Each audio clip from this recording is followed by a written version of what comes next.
Sudah. Assalamualaikum warahmatullahi wabarakatuh. Perkenalkan, nama saya Ahmad. Saya akan membacakan PPT Bahasa Indonesia dengan tema perkembangan bahasa Indonesia.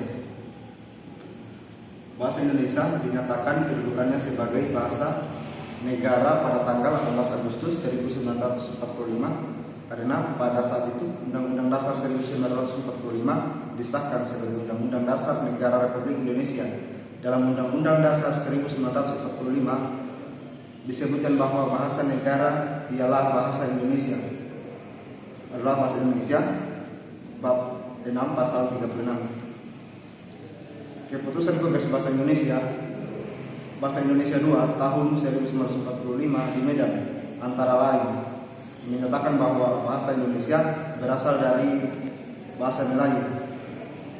Lanjut, pada zaman Sriwijaya, bahasa Melayu berfungsi sebagai yang pertama bahasa Melayu sebagai bahasa kebudayaan.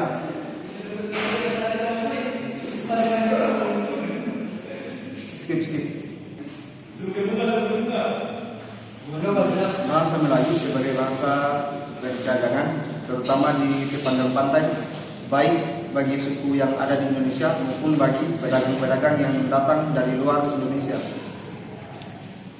Lanjut, peresmian nama bahasa Indonesia pada tanggal 28 Oktober 1928, para pemuda kita mengingkarkan Sumpah Pemuda Naskah Teruskan Kongres Pemuda Indonesia tahun 1928. Itu berisi 3 bulir kebulatan tekad sebagai berikut. Pertama, kami putra dan putri Indonesia mengatakan bertumpah darah yang satu tanah Indonesia. Kedua, kami putra dan putri Indonesia mengaku berbangsa yang satu, bangsa Indonesia. Dengan diikatnya Sumpah Pemuda, bersilah bahasa Melayu yang sudah dipakai sejak pertengahan abad.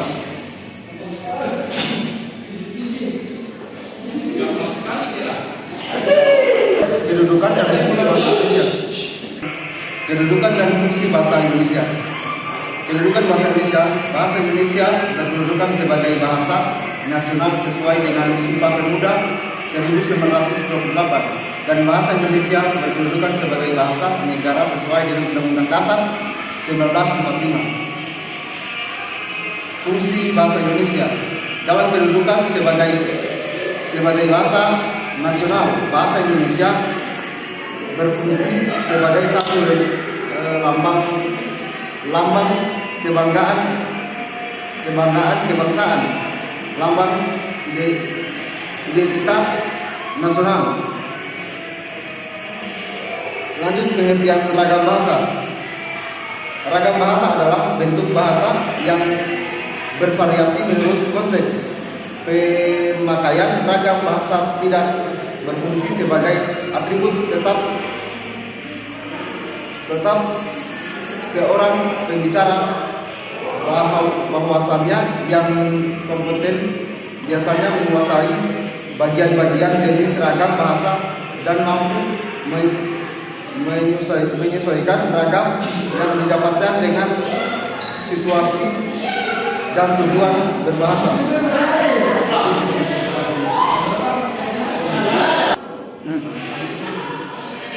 Dua, ragam bahasa berdasarkan standar.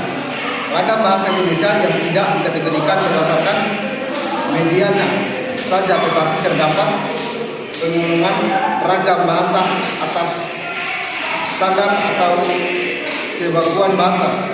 Yang pertama ragam standar, dan ragam semi standar. Lanjut, ciri-ciri ragam bahasa ilmiah: baku, logis, kuantitatif. Pengertian ragam sosial.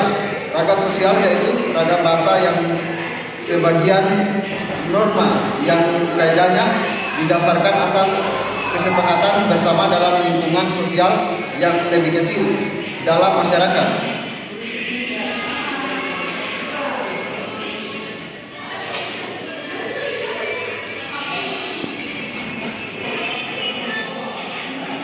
Lanjut, syarat pemilihan kata diksi terbagi atas 4. Yang pertama, kaidah makna. Kedua, kaidah kalimat. Ketiga, kaidah sosial. Keempat, kaidah karangan. Lanjut pilihan kata dan contohnya. Kata dari dan daripada. Skip. A. Pengertian kalimat majemuk. Kalimat majemuk adalah kalimat yang mempunyai dua pola kalimat atau lebih. Apa? B. Jenis-jenis kalimat majemuk. B. Jenis-jenis kalimat majemuk. 1. Kalimat majemuk setara. 2. Kalimat majemuk rapatan.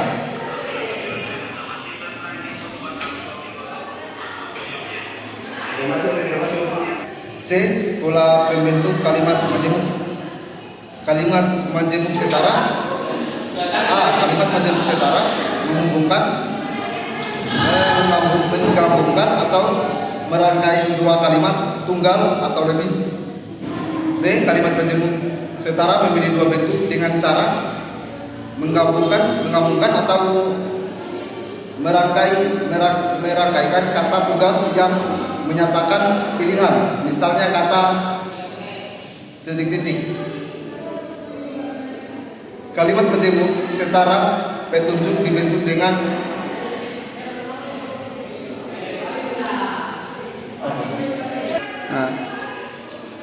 lanjut pengertian paragraf. Paragraf adalah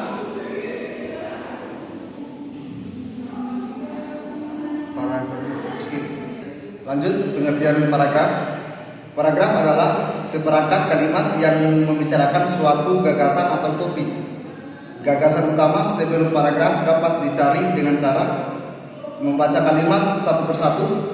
Jika kalimat pertama atau kalimat kedua merupakan inti paragraf, berarti kalimat tersebut adalah gagasan utama paragraf yang bersangkutan.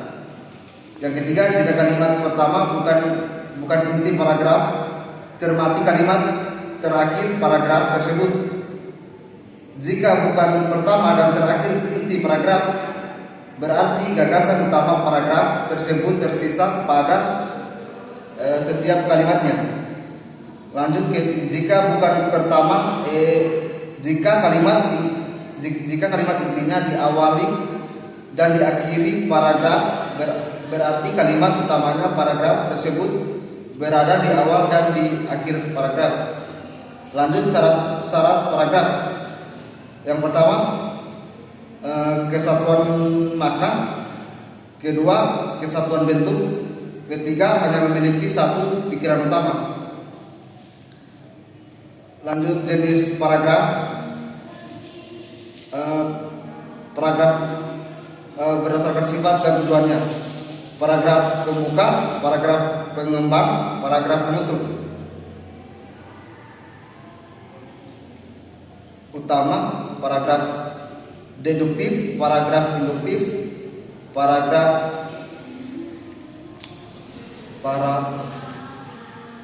dan kalimat utama.